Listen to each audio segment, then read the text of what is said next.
सीमा 18 साल की थी और आज उसे जबरदस्ती दुल्हन की तरह तैयार किया जा रहा था। उसके रोने की आवाज़ से पूरे घर में शोर मचा पड़ा था।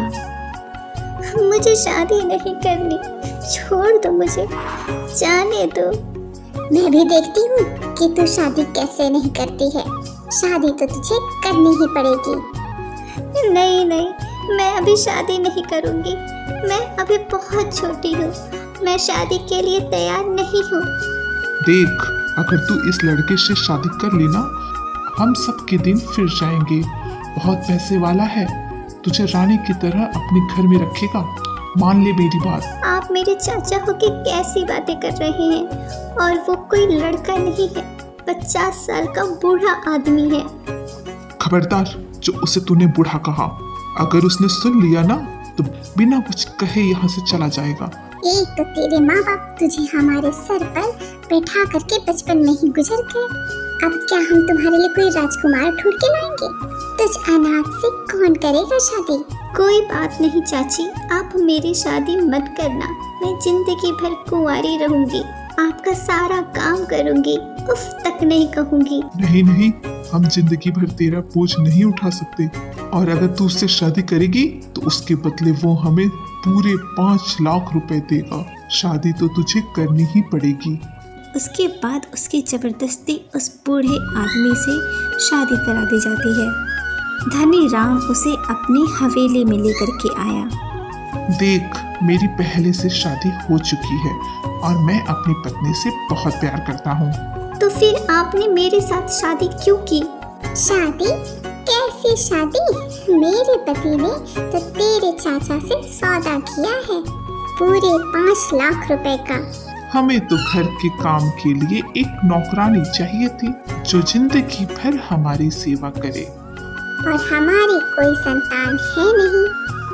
जब तू हमें एक बेटा पैदा करके दे देगी तो हम जिंदगी भर तुझे अपने घर एक नौकरानी बना करके रखेंगे, समझी?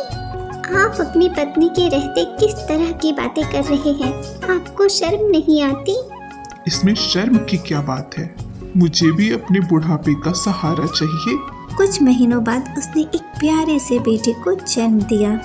बच्चे को जन्म देते ही धनी राम की पत्नी ने उस बच्चे को छीन लिया। एक दिन धनी राम और उसकी पत्नी टीवी पे न्यूज़ देख रहे थे और सीमा वहीं पर साफ सफाई का काम कर रही थी। तभी न्यूज़ में सीमा ने सुना कि अगर किसी भी महिला को अपने ऊपर हो रहे अत्याचार की शिकायत करनी है तो वह दिए गए नंबर पर फ़ोन कर सकती है।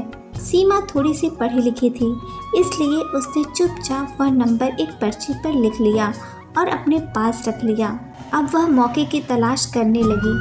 एक दिन धनी राम और उसकी पत्नी किसी काम से बाहर चले गए। सीमा ने तुरंत ही लैंडलाइन से वह नंबर डायल किया। जी नमस्ते, मैं सीमा बोल रही हूँ। मैं यहाँ धनी राम जी के घर पर नौकरानी की तरह काम करती हूँ। पहले उन्होंने मुझसे शादी की, फिर मेरे बच्चे को मुझसे छीन लिया। अब बिना पैसे दिए मुझसे घर का सारा काम भी करवाते हैं। आप मेरी मदद कीजिए। देखिए, मेरा नाम श्रद्धा शर्मा है। यह महिलाओं का हेल्पलाइन नंबर है और मैं उन महिलाओं की मदद करती हूँ जिनके साथ किसी भी प्रकार का अत्याचार होता है। आप चिंता न करें, मुझे अपना एड्रेस बताइए, मैं वहाँ आकर आपकी मदद करूँगी। अगले दिन सुबह श्रद्धा शर्मा सेठ धनी राम के घर पहुँच गई। उसके साथ पुलिस भी थी। कहाँ है आपकी नौकरानी? बुलाइए उसे। लेकिन हुआ क्या है मैडम जी? बात तो बताइए, क्या करना है आपको हमारी नौकरानी से मिलकर? मैंने सुना है कि आपने उसे यहाँ पर बिना पगार के बंधुआ मजदूर की तरह रखा हुआ है।